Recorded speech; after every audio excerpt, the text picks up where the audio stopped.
ಎಲ್ಲ ಶಾಸಕರು. ಸ್ವಲ್ಪ ಇರ್ತೀರಾ? ಅರ್ಜೆಂಟ್ ಇದೆಯಾ? ಅರ್ಜೆಂಟ್ ಇದ್ರೆ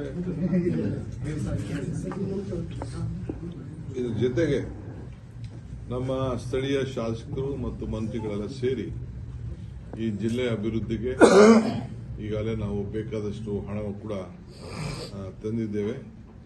ನಮ್ಮ ಸತೀಶ್ ಶೈಲ್ ಅವರ ಬಹಳ ಪ್ರಮುಖವಾದ ವಿಚಾರ ಏನಪ್ಪಾ ಅಂತಂದ್ರೆ, ಆರೋಗ್ಯ ಕ್ಷೇತ್ರದಲ್ಲಿ ಈಗ ನಾವು ಸೂಪರ್ ಸ್ಪೆಷಾಲಿಟಿ ಹಾಸ್ಪಿಟಲ್ಗೆ ಹೆಚ್ಚಿಗೆ ಒತ್ತನ್ನು ಕೊಡಬೇಕು ಅನ್ನೋದು ಕೂಡ ಸುಮಾರು 210 ಕೋಟಿ ರೂಪಾಯಿದು ಒಂದು ಪ್ರಪೋಸಲ್ ಕೂಡ ರೆಡಿ ಮಾಡಿದ್ದಾರೆ. ನಾನು ಹಿಂದೆ ಬಂದಾಗ ಕೂಡ ನಾನು ಅದನ್ನು ಪ್ರಸ್ತಾವನೆ ಮಾಡಿದ್ದೇನೆ. ಈಗಾಗಲೇ ಬೇಕಾದಷ್ಟು ಅಭಿವೃದ್ಧಿ ಆಗಿದೆ. ಬೇಕಾದಷ್ಟು ಸೆಂಟರ್ಗಳೆಲ್ಲ ಕಂಪ್ಲೀಟ್ ನಮ್ಮ ಮೆಡಿಕಲ್ ಕಾಲೇಜಸ್ ಎಲ್ಲ ಆಗಿದೆ.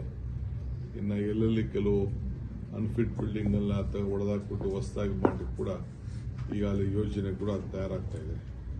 ಇದು ಒಂದು ಬಹಳ ಪ್ರಮುಖವಾದ್ದು. ಮೂರನೇ ವಿಚಾರ, ಈ ಫಾರೆಸ್ಟ್ ನಾವು ನಮ್ಮ ಸರ್ಕಾರ ಹಿಂದೆ UPA ಸರ್ಕಾರ ನಮ್ಮ ರೈತರಿಗೆ ರಕ್ಷಣೆ ಮಾಡಲಿಕ್ಕೆ ಫಾರೆಸ್ಟ್ ಅಲ್ಲಿ ಯಾರು ಒತ್ತುವರಿ ಮಾಡ್ಕೊಂಡಿದ್ದಾರೆ ಅದಕ್ಕೆ ನಾವು ಕಾನೂನು ತಂದಿದ್ದೇವೆ. ಅವರೆಲ್ಲ ಅರ್ಜಿ ಹಾಕೊಂಡಿದ್ದಾರೆ.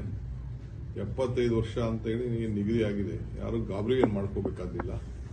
ಯಾರು ಕೂಡ ನಮ್ಮ ಸರ್ಕಾರ DFOಗಳಿಗೆಲ್ಲ ಹೇಳಿದ್ದೇವೆ, ಯಾರನ್ನೂ ಕೂಡ ಒಕ್ಕಲೆ ಬಿಡಿಸುವಂತ ಕೆಲಸ ಮಾಡಬಾರ್ದು.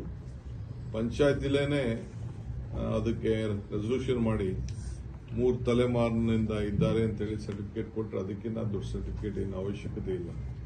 ಸೊ ಅದರಿಂದ ಅದರ ಬಗ್ಗೆ ನಾವು ಮತ್ತೆ ಯಾವ ಅರ್ಜಿ ಕೆಲವೆಲ್ಲ ರಿಜೆಕ್ಟ್ ಮಾಡಿದ್ದಾರೆ ಅಂತೇಳಿ ನಮ್ಮ ಭೀಮಣ್ಣ ನಾಯ್ಕ ಅವರು ಮತ್ತು ನಮ್ಮ ಜಿಲ್ಲಾ ಮಂತ್ರಿಗಳು, ನಮ್ಮ ಎಲ್ಲ ಶಾಸಕರು ಕೂಡ ಹೆಬ್ಬಾರಾದಿಯಾಗಿ ಎಲ್ಲ ನನ್ನ ಗಮನವನ್ನು ಸೆಳೆದಿದ್ದಾರೆ.